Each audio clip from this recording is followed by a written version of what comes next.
Hi hello నమస్తే అండి.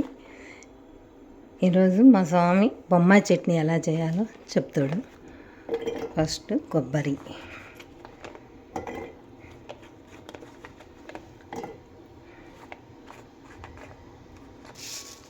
కొంచెం ధనియాలు,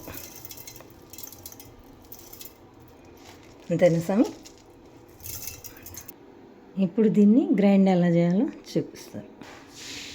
ఇలా గ్రైండ్ చేసి పెట్టుకోవాలి పొడి పొడిగా. ఓకే, ముందుగా స్టవ్ వెలిగించుకొని ఆయిల్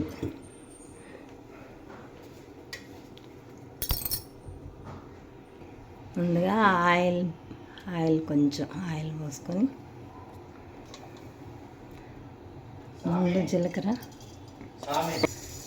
ఆవాలు, జీలకర్ర, పోపు దినుసులు, మినప్పప్పు, పచ్చెనగపప్పు, తర్వాత కరివేపాకు,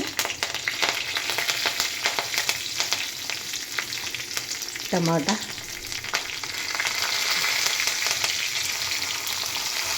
మిర్చి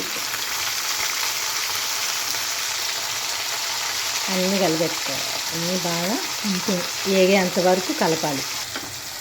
ఇప్పుడు పసుపు, కొంచెం ఉప్పు,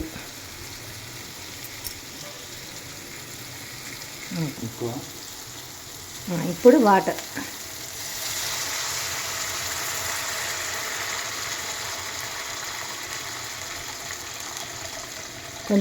కొంచెం ఎక్కువ పోసుకుంటే శనగపిండి వేసినప్పుడు బాగా కలిస్తే ముద్దగా కొంచెం బాగా గ్రేవీగా వస్తుంది అన్నమాట.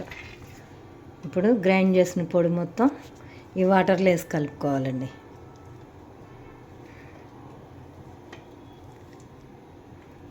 కలిపి బాగా తెరలనివ్వాలి వాటర్ని.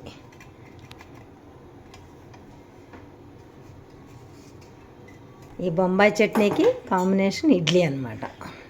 ప్లేట్లలో ఇడ్లీ పెట్టుకొని స్టాండ్లో పెట్టుకోవాలి.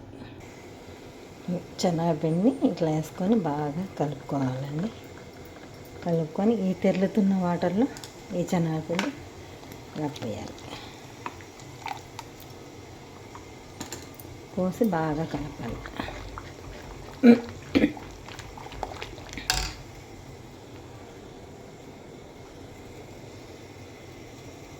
ఇట్లా బాగా పోసి కలిపితే చిక్కపడుతుంది.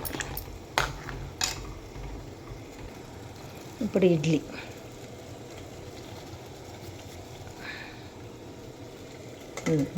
పెట్టుకుని ఈ కాంబినేషన్ చాలా బాగుంటుందండి. ఇది బొంబాయి చట్నీ, ఇక్కడ ఇడ్లీ. బాగా తెరలాలి. తెరలినాక ఫైనల్ కొత్తిమీర, ఈ కొత్తిమీరని ఇందులో వేసుకోవాలి. అంతే అండి, సూపర్గా ఎమ్మీగా ఉంది. బొంబాయి చట్నీ రెడీ. ఇలా చేసుకోవాలండి బొంబాయి చట్నీ. కాకపోతే అందరేమో మామూలుగా శనగపిండి వేసి ఊరికి ఎలా చేస్తారు. కొబ్బరి, ధనియాలు మిక్సీకి వేసి ఒకసారి చేసి చూడండి ఎలా ఉందో మీకే అర్థమవుతుంది. మీరు మళ్ళీ ఒకసారి ఇంట్లో ట్రై చేసుకోండి, బాగుంటుంది. ఇట్లా వేడి వేడి ఇడ్లీ, బొంబాయి చట్నీ.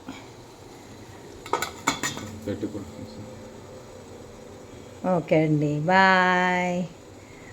ఒక్క నిమిషం మా సాంగ్ చూపిస్తాడు. ఓకే అండి, మా స్వాములకి టిఫిన్ రెడీ. బొంబాయి చట్నీ రెండు కాంబినేషన్ సూపర్ ఉంటుందండి. ఓకే, బాయ్ అండి.